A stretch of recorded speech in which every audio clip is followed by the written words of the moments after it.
बड़ी ऊर्जा के साथ अपनी बात आज रखी। आशा करते हैं कि इसका प्रभाव जरूर हमारी महिलाओं तक नहीं, पुरुषों तक भी जाने वाला है।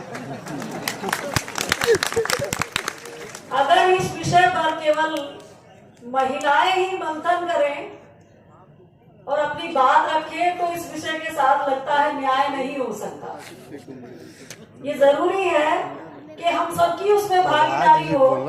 इसीलिए हम अपने अगले वक्ता कौन है ये?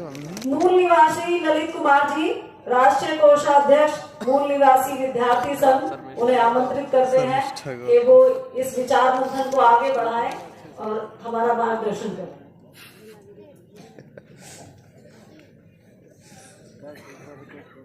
बहुत बहुत शुक्रिया आप सभी को और मंच पर विराजमान हमारे विशेषज्ञ महिला कार्यकर्ताओं को और इस तमाम सभागार को जय भीम जय मूल निवासी कहता हूँ।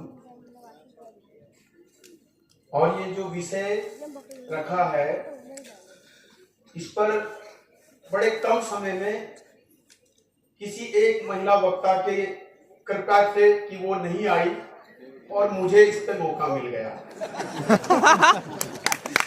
ये कृपया इसलिए मैं कह रहा हूँ कि जब भी किसी महिला मुद्दे पर देश में बात होती है तो महिलाओं को ही बुलाया जाता है, महिलाओं को ही रखा जाता है।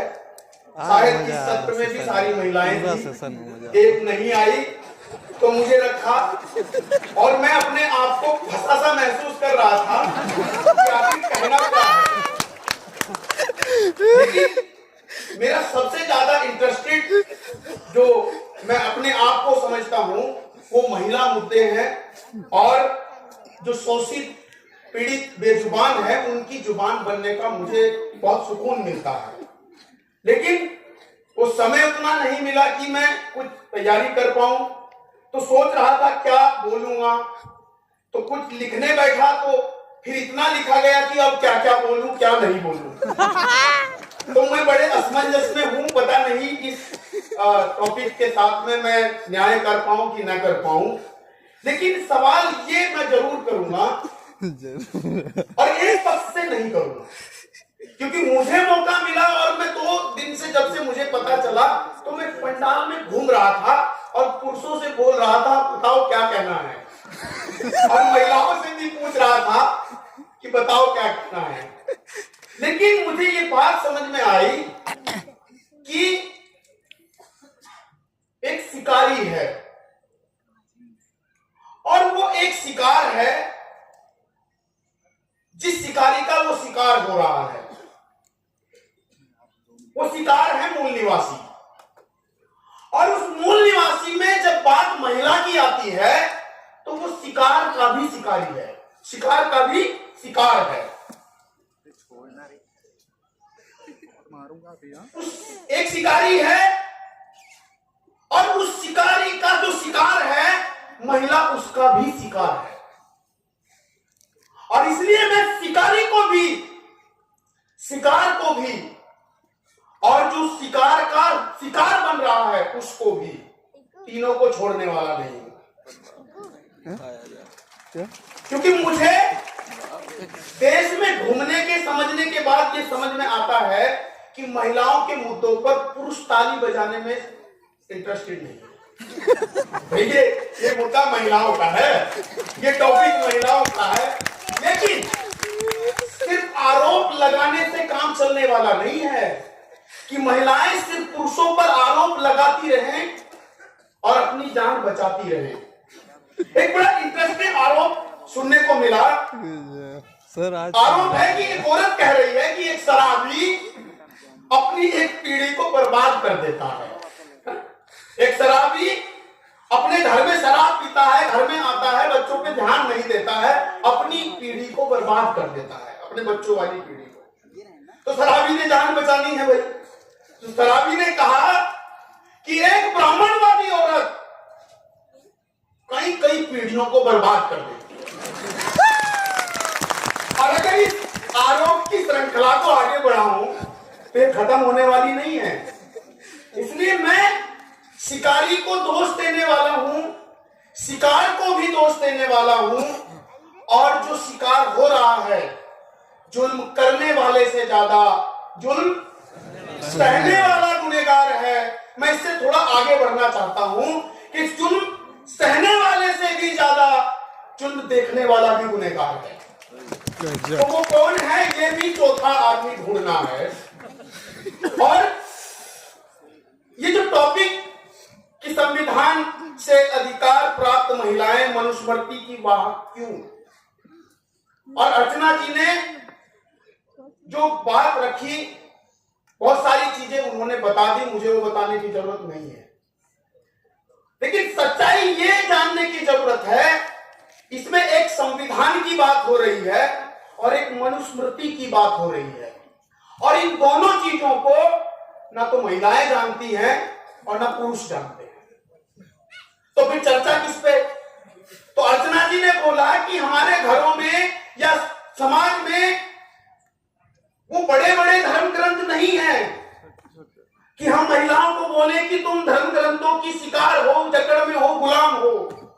तो उन्होंने कहा छोटी छोटी किताबें घरों में है, लेकिन मैंने ऐसे भी घर देखे हैं जिनके घरों में वो छोटी छोटी भी किताबें नहीं हैं, और वो भी ब्राह्मणवाद के शिकार हैं, वो भी मनुवाद के शिकार हैं, जो अंबेडकर की बात करते हैं, फुले की बात करते हैं, रैदास की बात करते हैं, सावित्रीबाई की बात करते हैं और संविधान का गुणगान करते हैं।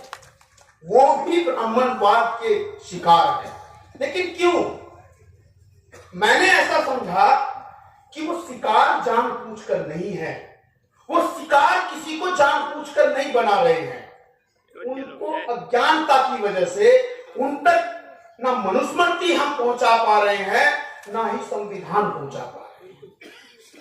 तुलनात्मक अध्ययन जब शुरू होगा तब उसको समझ में आएगा ना। मेरी मां अनपढ़ है, मैंने उसे बोला कि तुम ये ब्राह्मणवाद क्यों ढो रही हो? उसने कहा ये क्या भला है।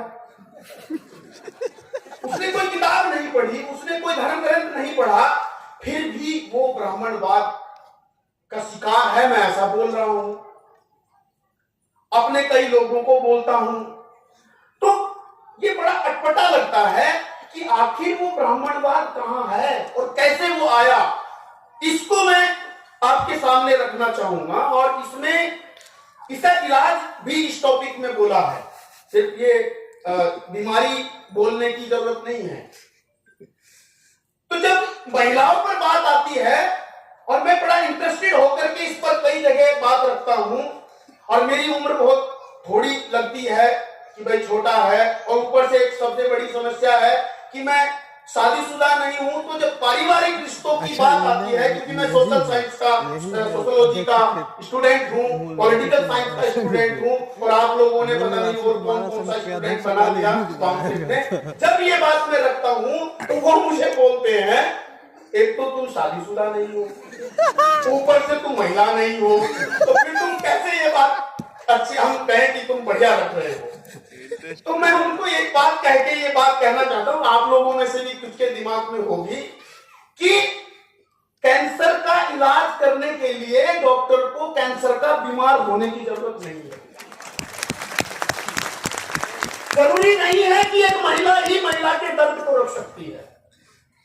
जरूरी है कि वो सावित्रीबाई फुले का साथी, जीवन साथी ज्योतिबा फुले, वो डॉक्टर अंबेडकर, वो रैदास, कबीर, नानक और भी न जाने अज्ञात अनाम बेनाम लोगों ने, पुरुषों ने महिलाओं की सच्ची आजादी की लड़ाई लड़ी है।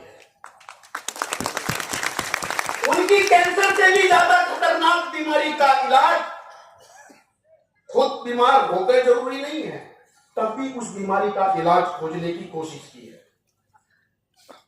साथियों, मनुस्मृति में क्या है, ये मैं मनुस्मृति भी लेके आया हूं, और दूसरा मैं ये संविधान भी लेके आया हूं। मैं पढ़ाने वाला नहीं हूं, लेकिन मैं इतना बताने वाला हूं कि मनुस्मृति में पैदा होने से पहले से और मरने के बाद तक का आपका इंतजाम लिखा है। और आपका ही नहीं है। जब बात मूल निवासियों की आती है और ये जो बात महिलाओं की आती है, तो जब बात मूल निवासियों की आती है तो लड़ाई 15 और 85 की है।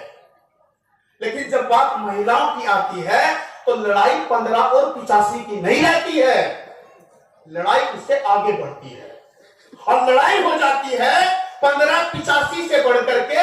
उस 15 में से भी 6% वैसे जो सन का जनेऊ पहनते रहे, 5% क्षत्रिय जो भुजाओं से पैदा हुए लेकिन अपनी रानियों को ब्राह्मणों का शिकार बनाते रहे, वो भी तो हैं। यानी उनको भी हटाए तो 3% सिर्फ ब्राह्मण बचे। अब उनमें से भी हटाए तो उनमें से भी 50%, 1.5% महिलाएं, जिनके साथ स्त्री शूद्रो विद्या नाद्यताम, स्त्री और शूद्रों को विद्या नहीं देनी चाहिए, ये अध्याय 4 श्लोक नंबर 80 में उन्होंने लिखा। अध्याय 10 श्लोक नंबर 125 में लिखा कि शूद्र को खाने में झूठा अन्न, फटा पुराना कपड़ा, सोने के लिए जमीन पर पुआल, पुआल जिसे बोलते हैं, और खाने के लिए टूटे फूटे बर्तन देने चाहिए। अध्याय 9 श्लोक नंबर 3 में लिखा, मनुस्मृति में, लड़की जब कुंवारी हो तो पिता के संरक्षण में जिए, जवान हो जाए तो पति के संरक्षण में जिए, भाई के संरक्षण में जिए अगर पिता न हो, बुढ़ापे में पुत्र के संरक्षण में जिए चाहे 2 साल का हो, और किसी भी रूप में उसको स्वतंत्र रहने की व्यवस्था नहीं होनी चाहिए। अध्याय 7 श्लोक नंबर 150 में लिखा कि पक्षी और बूढ़ा आदमी, औरत तथा औरतें, इनकी बुद्धि स्थिर नहीं रहती है, इसलिए ये राज्य प्रबंधन में जब उस पर मंत्रणा होती है तो उसमें इनको शामिल नहीं करना चाहिए। अध्याय 9 श्लोक नंबर 18 में लिखा कि स्त्री के संस्कार मंत्रों के बिना होने चाहिए, असमानता उसके साथ होते रहनी चाहिए। क्यों? क्योंकि वो झूठ बोलने की उसकी आदत है, वो झूठी है।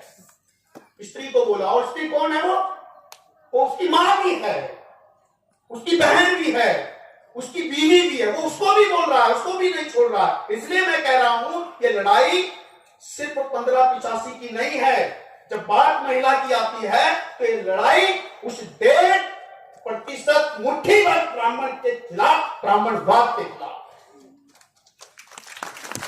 इसलिए ये लड़ाई बड़ी गंभीर है। किसी 1.5% मुट्ठी भर, चुटकी भर ब्राह्मणवाद का जो आतंक लेके घूम रहा है, वो इतनी बड़ी संख्या को गुलाम बना के बैठा है। इसलिए अध्याय 2 श्लोक नंबर 3 में नामकरण लिखा, आपका नाम क्या होगा?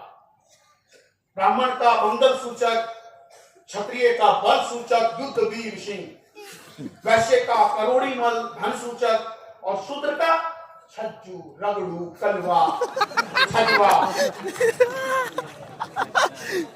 ऐसा नाम घृणास्पद, नफरत सूचक होना चाहिए। अध्याय 3 श्लोक नंबर 15 में लिखा कि ऊंची जात की लड़की को नीची जात के लड़के से शादी नहीं करनी चाहिए, ना लड़की से करनी चाहिए। शादी ऊंची नीची जात में नहीं करनी चाहिए। वो कहते हैं कि विद्या की देवी खुद कहती है कि मुझे कुपात्र को मत दो। मनुस्मृति में लिखा है ये। औरतों पर एक आदत है कि मनुष्य पर वो दोष लगाती है, ये स्त्रियों का स्वभाव है। बस इतने ही मैं मंत्र, ये अध्याय 2 श्लोक नंबर 113 में लिखा है, ये इसी में लिखा है। और ये किताब सिर्फ किताब नहीं है, ये बहुत सारी उनकी अपनी किताब धर्म ग्रंथों से निचोड़ कर बनाई गई है। और भी कई किताबें हैं जो वेद पुराण शास्त्रों से लेकर के उनके काव्यों में लिखा है। ढोल गंवार शूद्र पशु नारी सकल ताड़न की अधिकारी। अच्छा, ये बात बड़ी अचंभित लगती है कि ढोल गंवार शूद्र पशु नारी सकल ताड़न की अधिकारी, महिलाओं को पीटना चाहिए, शूद्रों को पीटना चाहिए, पशुओं को पीटना चाहिए, ये पीट कर ही ठीक रहते हैं। लेकिन अगर महिलाओं से पूछे कि भाई क्या आपको पीटना चाहिए, तो वो क्या बोलेंगी? नहीं। कौन बोलेगा मुझे पीटो?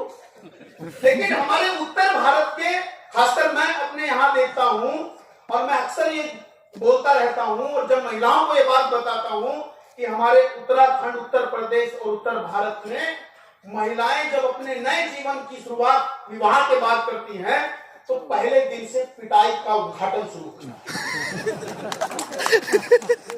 कैसे कैसे होता है? शादी होती है, शादी के दिन पहले दिन दुल्हन घर आती है और दुल्हन को सुबह सुबह मॉर्निंग में अगले दिन देवधाम घुमाया जाता है। हमारे यहाँ पे कुएं पे घुमाया जाता है, या हमारा कोई अपना देवधाम होता है, देवधाम मतलब का कोई स्थान होता है, उस पर घुमाया जाता है। उसके बाद आंगन में लाया जाता है और फिर दोनों के हाथ में डंडा थमाया जाता है। डंडा मतलब किसी को डंडी थमाई जाती है, छोटी सी। अच्छा। और फिर सबसे पहले पुरुष को बोला जाता है मार। और वो मारता है क्योंकि उसके बाप का खून तो है नहीं, वो दबा के मारता है। और इतना ही नहीं है, इसके बाद में उस औरत को, उस दुल्हन को कहा जाता है अब तू भी मार। तो अगर वो मार देगी तो वो बदचलन है, और अगर नहीं मारेगी और पैर छू लेगी तो का कहने भाई संस्कार। और ये बात जब मैंने महिलाओं को बताई, खासकर मैं अपनी माँ के साथ ये जब चर्चा करता रहता हूँ कि माँ ये क्या हो रहा है, वो कह रही हाँ ये तो बहुत खतरनाक है, हम तो उद्घाटन ही मार से कर रहे हैं। अब उसको धर्म ग्रंथ नहीं पता, ढोल गंवार शूद्र पशु नारी कहाँ लिखा है उसको नहीं पता, बट समाज में उसको ब्राह्मणवाद ने स्थापित किया है, इसलिए वो खतरनाक है। और इसलिए समझने की जरूरत है कि ये जो किताबों में लिखा है, जो धर्म ग्रंथों में लिखा है, जिसको महिलाएं पूज रही हैं, सिर्फ बात पूजने तक नहीं है, रटने तक नहीं है, पढ़ने तक नहीं है, इम्प्लीमेंटेशन हो रहा है और अनजाने में हो रहा है। जिस भजन में राम का नाम न हो उस भजन को गाना ना चाहिए। इक्वलिटी वाला भी, कॉन्स्टिट्यूशन वाला भी, अंबेडकर वाला भी, सब वाले भी, औरतें महिलाएं जब चार इकट्ठा होती हैं इस भजन को गा लेती हैं। तो मैंने कुछ महिलाओं से पूछा अच्छा इस भजन का मतलब क्या है? मैं भी जब छोटा था तो मैं भी गाता था, मुझे भी नहीं पता था। कॉन्सेप्ट में आया तो मतलब समझने की कोशिश शुरू हुई, और इसका मतलब है कि जिस भजन में राम का नाम ना हो उस भजन को गाना ना चाहिए। चाहे बेटा जितना प्यारा हो उसे सर पे चढ़ाना ना चाहिए, और चाहे बेटी जितनी लाडली हो घर घर पे घुमाना ना चाहिए। इसका मतलब समझ रहे हो? इसका मतलब है कि एक तो संविधान है और एक विधान है। ये मनुस्मृति विधान है, हम कहते हैं वो ब्राह्मणों का संविधान है, ऐसा नहीं है। ये विधान है और ये संविधान है। संविधान का मतलब समान विधान है, सबके लिए एक कानून है, एक विधान है। और ये ब्राह्मण के लिए अलग है, वैश्य के लिए अलग है, शूद्र के लिए अलग है, महिला के लिए अलग है, बेटे के लिए अलग है और बेटी के लिए अलग है। बेटे को खुला छोड़ दो, घर घर पे घूमो, सर पे नहीं चढ़ाना चाहिए, और बेटी को घर घर पे घुमाना नहीं चाहिए। किसने कही ये बात? एक औरत ने कही कि बेटी को नहीं घुमाना चाहिए। बेटा चाहे किसी के घर में घूमे, बेटा चाहे किसी की बेटी के पास में घूमे, अब आपका बेटा किसी के घर तो जाएगा ना। ये स्वतंत्रता किसने दी उसको? और अभी इतना नहीं है, इससे आगे भी है। चाहे बीवी जितनी प्यारी हो उसे राज बताना ना चाहिए, और चाहे भैया जितना बैरी हो उसे राज छुपाना ना चाहिए। कमाल की बात है। औरत इस गीत को जब गाती है, ये ब्राह्मणवाद का जो संस्कारीकरण जो हो रहा है ये खतरनाक है, इसको समझने की जरूरत है। तो आपको इसके तोड़ के लिए संविधान का संस्कारीकरण करना पड़ेगा। और उसको समझने के लिए कि संविधान में समता का अधिकार है, स्वतंत्रता का अधिकार है, जीवन का अधिकार है। एक माँ भी अपने बच्चे को पैदा कर दे और वो अंधा हो जाए, उसको समझ ना आए, माँ सोचे इसे मार देती हूं, तो क्या मार सकती है? मार नहीं सकती है। इसलिए नहीं मार सकती है कि वो उसकी माँ है, ऐसा नहीं है। यही माँ सदियों तक अपनी बेटियों को अपने हाथ से मारती आई है। यही पिता इस देश में अपनी बेटियों को मारता आया है, अपनी ही बेटी को सती बना करके चिता पे जलाता आया है। आया कि नहीं है? देवदासी बना के अपनी ही बेटियों के साथ बलात्कार करने वाले ब्राह्मण, अपनी ही बेटी को, अपनी ही बहू को, अपनी ही मां को भाड़े पे देने वाले ब्राह्मण। मैं ऐसा नहीं कह रहा हूं, किताबों में लिखा। वही ब्रह्मा जो अपनी ही बेटी के साथ, वही विष्णु, वही महेश जो अपनी मां और बहन के साथ, उनकी किताब में लिखा है, मैं नहीं कह रहा हूं। और जब इस किताब में लिखा जाएगा तो गाना गाया जाएगा, पन घट पे घेर लई अकेली पन घट पे, मैया यशोदा ये तेरा कन्हैया, पन घट पे मेरी पकड़े कलैया। जब ये मनुस्मृति होगी तो वो कलैया बार बार पकड़ेगा। लेकिन जब ये संविधान होगा तो क्या होगा? जेल के अंदर होगा। लेकिन ये मुझे पता तो हो कि संविधान में क्या लिखा है। इस महिला को, इन लोगों को ये संविधान में क्या लिखा है उसको ये पता होना चाहिए कि मेरे अधिकार क्या है। लेकिन सिर्फ अधिकार की बात अब नहीं करनी है, कर्तव्य भी लिखे। लोग अधिकार अधिकार चिल्ला रहे हैं, कुछ पढ़े लिखे लोग सिर्फ अधिकारों की बात करते हैं, कर्तव्य की बात नहीं करते। आरक्षण की बात करते हैं, लेकिन उस आरक्षण के पीछे कौन सा अधिकार है कि आरक्षण तुम्हें नहीं मिला है? तुम्हारे समाज के बलबूते तुम्हें एक अवसर दिया है कि भाई तू भी लंगड़े घोड़े आजा, दौड़ना सीख ले, और जब तू दौड़ना सीख जाए तो अपने पैरों वाले भाइयों को भी अपने से आगे दौड़ने के लिए आगे प्रेरित करता। इसलिए नहीं कि मलाई खानी है और हड्डी वाला ये गद्दी वाला बन जाए, इसलिए नहीं। ये जो साथियों संविधान और मनुस्मृति, ब्राह्मणवाद, इसका जब तुलनात्मक अध्ययन होगा तो क्या होगा, यह समझने की जरूरत है। और इसको समझाने के लिए जब बाबा साहब अंबेडकर ने वॉल्यूम नंबर 1 में लिखा कि हिंदू सभ्यता सभ्यता नहीं है, वो कलंक है, और इसलिए कलंक कहा कि वो उसी किताब के पेज नंबर 264 पे बाबा साहब अंबेडकर लिखते हैं कि ब्राह्मण लज्जाजनक है। क्यों? क्योंकि ब्राह्मणों ने क्या किया? ब्राह्मणों ने अपनी जरूरतों को पूरे करने के लिए ढोंग फैलाए और खुद महिलाओं को इस हद तक तैयार किया कि महिलाएं, एक ब्राह्मण प्रथा चलाते थे कि वो एक कूड़ा का ढेर बनाते थे, उसमें एक बूढ़ी औरत को बैठा देते थे जलने के लिए, तैयार होने के लिए कि इस ब्राह्मण की सारी मांगे पूरी करो, नहीं तो मैं जल के मर जाऊंगी। एक औरत खुद खुश होकर के अपने पति की, मरे हुए पति की चिता पर जिंदा जलने के लिए तैयार हो जाती, देवदासी बन करके उन भूखे भेड़िए ब्राह्मणों के की शिकार होती थी। मूल निवासी महिलाएं नहीं थी। उसी किताब में भी लिखा है बाबा साहब अंबेडकर ने, ये प्रथाएं मूल निवासियों में नहीं थी, ये प्रथाएं सिर्फ ब्राह्मणों में थी। इसलिए ब्राह्मणों ने अपनी भी बहन बेटियों को नहीं छोड़ा। ब्राह्मणों ने मतलब ब्राह्मणवाद ने नहीं छोड़ा। इसलिए आज वो लोग बेटी बचाओ बेटी पढ़ाओ करते हैं। जो कल बेटियों को कोर्ट में मार रहे थे, जब कल सावित्रीबाई फुले बेटियों को बचा रही थी, बेटियों को पढ़ा रही थी, तो वो बता रही थी उनकी भी औरतें, कीड़े निकलेंगे तेरे खाने में, नरक में जाएगी तू। और जब सावित्रीबाई फुले ने पहला स्कूल खोला महिलाओं के लिए 1848 में, तो उसमें 9 बच्चियां पढ़ती थी और उन 9 बच्चियों में 6 बच्चियां ब्राह्मणों की। अभी अब आएंगे, और तब अभी नहीं पहुंचे। बेटी बचाओ बेटी पढ़ाओ वाला कहीं दिखाई नहीं दे रहा था।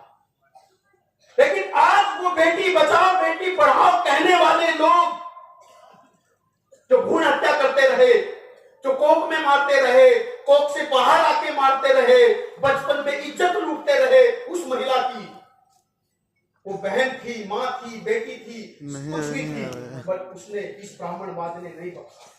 और मैं इसलिए बताना चाहता हूं कि अगर आप अपने बच्चे को स्कूल में कृष्ण बना के भेजना चाहते हो, तो फिर आपको पनघट पे कलैया पकड़ने के लिए भी तैयार रहना चाहिए अपने बच्चे को। वो अगर वो मनुस्मृति लागू होती तो वो आपको बचा लेगी, आपके बच्चे को बचा लेगी, उस ऐसा काम करने वाले बच्चे को बचा लेगी, लेकिन ये छोड़ने वाला नहीं है।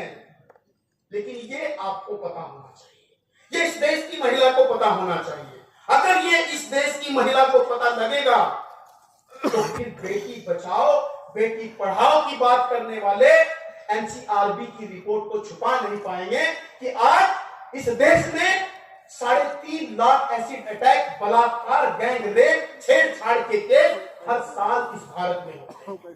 3.5 लाख एसिड अटैक, बलात्कार, गैंग रेप, छेड़छाड़, और ये वो मुद्दे हैं, ये केस हैं जो थाने में दर्ज होते हैं। वो जो लाठी से दर्ज होने नहीं दिए जाते, वो कितनी बड़ी संख्या, यानी कि एक दिन में 100 केस होते हैं, एक घंटे में 100 केस होते हैं। और ये एनसीआरबी का ही डेटा है कि एक घंटे में इस भारत में 3 बलात्कार होते हैं। बेटी बचाओ बेटी पढ़ाओ का नारा अभी 4 साल पहले देने वाले बुद्धिमान भारत को शर्मिंदा करते हैं कि इतने दिन से तू ज्ञानी है, इतने दिन से तू सत्ता में है, और तुझे अब अकल आई सावित्रीबाई फुले के भी 100-150 साल के बाद, और फिर भी तू कहता है मैं मुख से पैदा हुआ। ये है ब्राह्मणवाद का जहर, ये है मनुवाद का जहर, ये है मनुस्मृति का जहर, जो इस देश के लोगों में, इस देश की महिलाओं की रग रग में बड़े अनोखे तरीकों से श्रृंगार करके सेलिब्रिटी की अनुभूति के साथ फैलाया जा रहा है। इसलिए मैं आपको आखिर की तरफ लेकर जाना चाहता हूं अपने इस संबोधन के लिए, कि खुद को भी तो देखना होगा। अबला कहने वाली वो नारी, क्या वो सबला बनना चाहती है? क्या वो चाहती है कि मैं आजाद हो जाऊं? कहती तो है, लेकिन उससे मोटी सैलरी वाले से शादी करनी है, उसे स्मार्ट कसाई से शादी करनी है, पीएचडी करेगी और हलवाई का काम करने को तैयार है। उसका जीवन साथी नहीं है पति। मालिक बोलते पति का मतलब मालिक होता है। वो मालिक उसका बीए है, क्लर्क है, और वो पीएचडी है, प्रोफेसर है, लेकिन खाना कौन बनाएगा घर में? वो प्रोफेसर बनाएगी, वो डीएम बनाएगी। लेकिन मैं उनको नहीं, शिकारी को नहीं, शिकार को बोल रहा हूं। अगर बात इक्वलिटी की करते हो तो अब खुद को भी गिरेबान पकड़ने की जरूरत है। मुझे मौका मिला पुरुषों की तरफ से पुरुषों को कटघरे में खड़ा करने का, इसलिए ये बात कह रहा हूं कि बात फूले अंबेडकर की है, बात लोकतंत्र की है, बात समता, स्वतंत्रता और बंधुता की है, तो फिर घर में भी वो फूले अंबेडकरवाद, वो संविधानवाद का संस्कारीकरण, इंस्टॉलेशन होना चाहिए। इसको स्टैब्लिश करना पड़ेगा। और ये महिलाओं की भी जिम्मेदारी है कि अब निर्भरता पे जीना छोड़ो। सर छोटू राम ने कहा है, मेरे भोले किसान, एक तो तू बोलना सीख ले, दूसरा तू दोस्त और दुश्मन की पहचान कर ले। मैं कहना चाहता हूं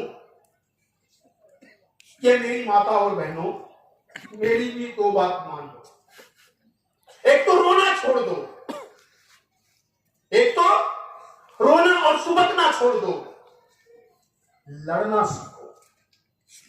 और दूसरा, निर्भर बनो, कमाई करने वाली बनो।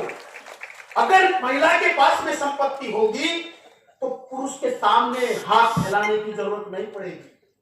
और जब पुरुष के सामने हाथ फैलाने की जरूरत पड़ती है तो कॉन्फिडेंस माइनस में होता है। और अगर किसी के घर में सैलरी वाली लड़की है, औरत है, तो फिर पुरुष का कॉन्फिडेंस कैसा होता है ये बात सबको पता है। ये पुरुष प्रधान समाज में महिलाओं को अधिकार नहीं दिए, स्वतंत्रता नहीं दी, लेकिन क्या महिलाएं भी इस चीज के लिए तैयार हैं कि अब आरोप से काम नहीं चलेगा, स्व आरोप भी लगाने की जरूरत है। और उन पर आरोप लगाने की अब मैं कोशिश कर रहा हूं कि बात उसकी नहीं है कि एक अनपढ़ महिला थी, जानती नहीं थी। हम पढ़ी लिखी महिलाओं को इधर कटघरे में खड़ा करना चाहते हैं, क्योंकि मैंने देखा कि मेरी माँ, हमने जब अपनी बहन की शादी की तो मैंने अपनी माँ को समझाता रहा बहुत दिनों तक, तो तैयार हुई, फेरे शादी में नहीं होंगे। तो एक रस्म होती है, जब उस रस्म का एंड मौके पे वो टाइम आया तो मेरी माँ ने सबसे पहले आगे खड़ा होके, अनपढ़ माँ ने खड़ा होके कहा, जब इतना छोड़ दिया है तो इसको भी क्या करना। लेकिन अफसोस मेरी अनपढ़ माँ ने ऐसा बोल दिया। मेरा एक दोस्त है, उसकी वाइफ है, वो MBBS डॉक्टर है, अभी वो न्यूजीलैंड में है, और तब वो अमेरिका से आई थी MBBS करके, और वो बीमार हो गई। और बीमार होते ही उसका फोन मेरे पास आता है, मेरे दोस्त का, और वो बोलता है, ये बोल रही है मुझे मंदिर में लेके चलो। MBBS डॉक्टर, सच्ची कहानी है, नाम नहीं बता रहा हूं, वो सुन रहा होगा, खुद सुन रहा होगा। मतलब एक MBBS डॉक्टर सब कुछ जानता है, हाँ, तो उसकी सब कुछ पेट में क्या है, कहां पे क्या है, कैसे आदमी जी रहा है, मर रहा है, उसके बावजूद भी वो क्या कह रहा है, मंदिर में जाओ लेके मुझे। तो मैंने बोला, इसको मंदिर में लेके जाओ, तब तक ठीक नहीं होगी जब तक मंदिर में लेके नहीं जाओगे। वो मंदिर में लेके गया, उसका BP हाई हो रहा था, दवाई भी खाती रही, और मंदिर में जाते ठीक हो गई। एक अनपढ़ औरत तर्क दे रही है, क्या तर्क था वो, कि मैंने पामशेप में 2012-10 में मैं एंट्री किया, और मैंने समझने की कोशिश की, 2-3 साल में इतनी हिम्मत हुई, घर के सारे ब्राह्मणवादी आतंकवादी चुन चुन के मैंने घर से निकाल दिए। इत्तेफाक से घर के ऊपर वाले दीवार पे एक फोटो लगी थी, तो मैं उस पर हथौड़ा लेकर के लगा हुआ था। तो मेरी माँ नीचे बैठे हुए देख रही थी, कह रही तू इसको क्यों तोड़ रहा है। मैंने कहा ये एक आतंकवादी बच रहा है, बस इसको भी तोड़ने दे। तो मेरी अनपढ़ माँ कह रही है कि फिर तोड़ने की क्या जरूरत है, ये पकड़ काला पेंट, इसके ऊपर काला पेंट कर दे। एक अनपढ़ का लॉजिक है, लेकिन एक पढ़ी लिखी नारी उससे ज्यादा दोषी है। जो एक अनपढ़ औरत जाने अनजाने में अपराध कर रही है, उससे ज्यादा अपराधी, उससे ज्यादा दोषी वो पढ़ी लिखी औरत है, जो सब कुछ जिसे पता है, जिसे संविधान पता है, जिसे स्वतंत्रता पता है, जिसे मानवता पता है, वो दोषी है। इसलिए ये जिम्मेदारी खुद लेनी पड़ेगी। अपनी बेटी को भी इस आंदोलन में, अपने बेटे को भी इस आंदोलन में लाने की जरूरत है। अभी उधर से दूसरों से काम चलने वाला नहीं है। इक्वलिटी तो चाहिए, क्रांतिकारी सावित्रीबाई फुले तो चाहिए, फुले तो अंबेडकर तो चाहिए, भगत सिंह तो चाहिए, लेकिन इधर घर में नहीं चाहिए। ये जब आपके जीवन में असमानता है, आपके जीवन में करनी और कथनी में अंतर है, तो लोग आपको आदर्श क्यों मानेंगे। मैं ये मानता हूं और बोलता आ रहा हूं कि हर आदमी का बच्चा कैडर नहीं बन सकता, हर आदमी का बच्चा लीडर नहीं बन सकता, लेकिन कुछ भूमिकाएं हमने तय की कि वो एक लीडर बन सकता है, वो एक सपोर्टर बन सकता है, वो मेंबर बन सकता है, वो कैडर बन सकता है, वो लीडर बन सकता है। लीडर, सपोर्टर, मेंबर, कैडर और लीडर, कुछ तो उसको भूमिका अदा करनी पड़ेगी। और अगर वो कुछ भूमिका अदा करने की स्थिति में नहीं है, तो फिर आपके ऊपर कलंक लगने वाला है कि बाप और मां मर गए बामसेट में और अंबेडकरवाद की बात करते करते, और बच्चे उनके मरते ही ब्राह्मणवाद को ढोते घूम रहे। ये बहुत चिंता, बड़े बड़े हमारे पुरखे जिन्हें हम कह रहे हैं, उनके बच्चे भी इसका शिकार बने। मैं नाम नहीं बोल रहा हूं, इसलिए ये बहुत चिंता का विषय, उनको प्रतिबद्ध बनाना पड़ेगा। और इसलिए मैं आप सबसे ये गुजारिश करना चाहता हूं कि हमें इस देश में फूले अम्बेडकरवादी समतामूलक राष्ट्र का निर्माण करना है। और जो ये महिलाएं इस देश की, ऐसा नहीं है कि वो आजाद होना नहीं चाहती है, आजाद होना चाहती है, लेकिन पुरुष उनका साथ नहीं देते, भाई उनका साथ नहीं देते हैं। जब घर में निर्णय होता है तो घर का जो मालिक है वो उनको बैठाता नहीं है, तो लोकतंत्र कहां का? घर में निर्णय बन रहा है तब महिलाओं की याद क्यों नहीं आती है उस अम्बेडकरवादी को, उस संविधानवादी को, उस समतावादी को, उस लोकतंत्रवादी को? बस उसी से सवाल है। और यही है इलाज। इलाज भाषण नहीं है, इलाज है व्यवहार।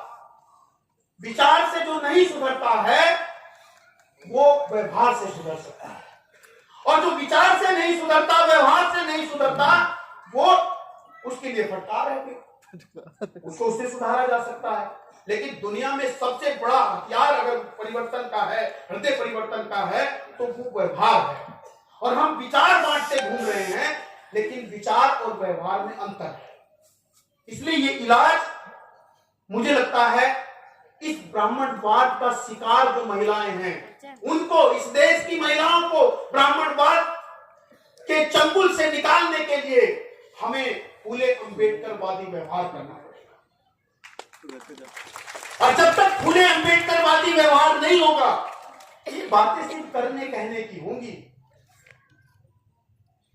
ये बातें सिर्फ करने कहने की होंगी, और हम सुनते रहेंगे, बड़ी बड़ी सभाओं में बैठते रहेंगे, महिलाएं यहां आएंगी, कपड़े धुलेंगी 2-3 घंटे और चली जाएंगी। जिनको हजारों साल से नहाने का मौका नहीं मिला था, अपने तन पे पल्लू रखने का अधिकार नहीं था, वो आज इस आजादी को कपड़े धोने में गंवाना चाहते हैं। अफसोस पुरुष भी कम नहीं है। अरे इधर आए क्यों हो जब 4 घंटे पैर फैला के टेंट में सोना है? जाने की जरूरत नहीं। यूट्यूब पे आप बैठ के टेंट में अधिवेशन सुन रहे हो तो घर ही सुन लेते कि करोड़ों रुपया हम इस देश के गरीब किसान मजदूर का इकट्ठा करके लाते हैं, कर्मचारियों का, और उसको अगर इस तरह से हम कोई रिजल्ट नहीं देते हैं, इस समाज में कोई परिवर्तन नहीं देते हैं, तो मंजर बहुत खतरनाक होगा। इसलिए अंत में आपको मैं ये कहना चाहता हूं कि इस देश में फूले अंबेडकरवाद का भारत बनाना है। इस देश को संविधान लोगों तक पहुंचाना है, और सिर्फ ये चिल्लाने की जरूरत नहीं है कि संविधान बचाओ बचाओ बचाओ बचाओ बचाओ बचाओ। तो हजारों साल से महिलाएं भी चिल्ला रही थी, कोई इज्जत बचाने नहीं आया। फिल्मों में भी वो चिल्लाती रहती है और गुंडा इज्जत लूट लेता है, ना पुलिस आती है ना हीरो आता है। ये रियलिटी है। इसलिए बचाओ बचाओ कहने से कुछ होने वाला नहीं है, संविधान बताओ बताओ कहना पड़ेगा। सेव कॉन्स्टिट्यूशन कहने की जरूरत नहीं है। मुझे लगता है जब मामा देखा ही नहीं है तो मामा को रोड से पकड़ के लाओगे कैसे? जब संविधान पढ़ा ही नहीं है तो संसद में बैठे हुए आपके वो गूंगे, वो पट्टे वाले कैसे संविधान को बचाएंगे? इसलिए संविधान कॉन्स्टिट्यूशन को बचाने की बात से ज्यादा बताने की बात करनी होगी, और यूथ फॉर कॉन्स्टिट्यूशन के साथ वीमेन फॉर कॉन्स्टिट्यूशन भी कहना होगा, गर्ल्स फॉर कॉन्स्टिट्यूशन भी कहना होगा, बॉयज फॉर कॉन्स्टिट्यूशन भी कहना होगा, स्टूडेंट फॉर कॉन्स्टिट्यूशन भी कहना होगा, फार्मर्स फॉर कॉन्स्टिट्यूशन भी कहना होगा, और पीपल्स फॉर कॉन्स्टिट्यूशन भी कहना होगा। ये संकल्प लेना होगा कि मेरी भूमिका इस देश के संविधान का सम्मान, समर्थन और सुरक्षा करने के लिए क्या है, ये तय करने की जरूरत है। और ये तय होगा संविधान को बताने के लिए। नहीं तो उत्तराखंड में आज भी महिलाओं को महामारी के टाइम पशुशाला में सोना पड़ता है। आज भी वहां भोजन माता, हमारे समाज की भोजन माता के हाथ का खाना वो बच्चा नहीं खाता है जिसको अपना नाक पहुंचना नहीं आता है। और बात इतनी नहीं है कि हमारे माँ के हाथ का भोजन नहीं खाना चाहता, ऐसा नहीं है। सिर्फ हमारी भोजन माता के हाथ का खाना नहीं चाहता, और वही माँ अगर सड़क पे ठेला लगाती है तो चाउमीन दबा के खाता है, समोसा दबा के खाता है। क्यों ऐसा? क्योंकि वहां पर इकोनॉमिकल सिक्योरिटी है, वो आपको मिल गई। दर्द उसको आपकी भोजन माता बनने से नहीं है, आपके खाने से नहीं है, आपकी social, political, economical, cultural security से है, पावर से है। और अगर महिलाएं देश की social, political, economical, cultural power को अपने हाथ में ले लेगी, ये ब्राह्मणवाद को 1 मिनट में नष्ट कर देगी। बस ये बात कह के, कविता पढ़ के अपनी बात खत्म करता हूं कि तू चल कि तेरी हथेलियों को बहुत से बंधन तोड़ने, महिलाओं के लिए, कि तू चल कि तेरी हथेलियों को बहुत से बंधन तोड़ने हैं, बहुत से पत्थर निचोड़ने हैं। तू चल अभी तेरी बेबसी को बहुत से बंधन तोड़ने हैं। सहेगी तू अत्याचार कब तक, सहेगी तू अत्याचार कब तक, करेगी यूं ही विचार कब तक, कटेंगे यूं तेरे पंख कब तक, टूटेंगे सपनों के संग कब तक, ठगेगा तुझको ये समाज कब तक, लुटेगी यूं ही तेरी लाज कब तक, जो भय है उसको तू क्रोध कर दे, विवशता को अब तू विरोध कर दे, मिलेगा किस तरह न्याय तुझको, यह ढूंढना है उपाय तुझको, कठोर अग्नि परीक्षा बता कब तक चलेगी, तू एक चिता की तरह बता कब तक जलेगी, तू धूल को अब गुलाल कर दे, समय के सूरज को लाल कर दे, तू चल कि तेरी हथेलियों को बहुत से बंधन तोड़ने हैं, तू चल कि तेरे हथेलियों को बहुत से पत्थर तोड़ने हैं, तू चल कि अभी तेरी बेबसी को बहुत से बंधन तोड़ने हैं। बहुत बहुत शुक्रिया। और मेरी बात को सुना, आप सबसे गुजारिश है कि इस देश की महिलाओं की ही सिर्फ जिम्मेदारी नहीं है, इस देश के भाई की, इस देश के पिता की, इस देश के पुरुष की, जो ब्राह्मणवाद का शिकार होकर के इस देश की महिलाओं को शिकार बनाने का अज्ञानी बना बैठा है, उनको कंधे से कंधा मिला करके खड़ा करने की जरूरत है, और फिर इस देश में परिवर्तन को कोई रोक नहीं सकता। बहुत बहुत शुक्रिया, धन्यवाद। जय भीम, जय मूल्यवान की, जय संविधान।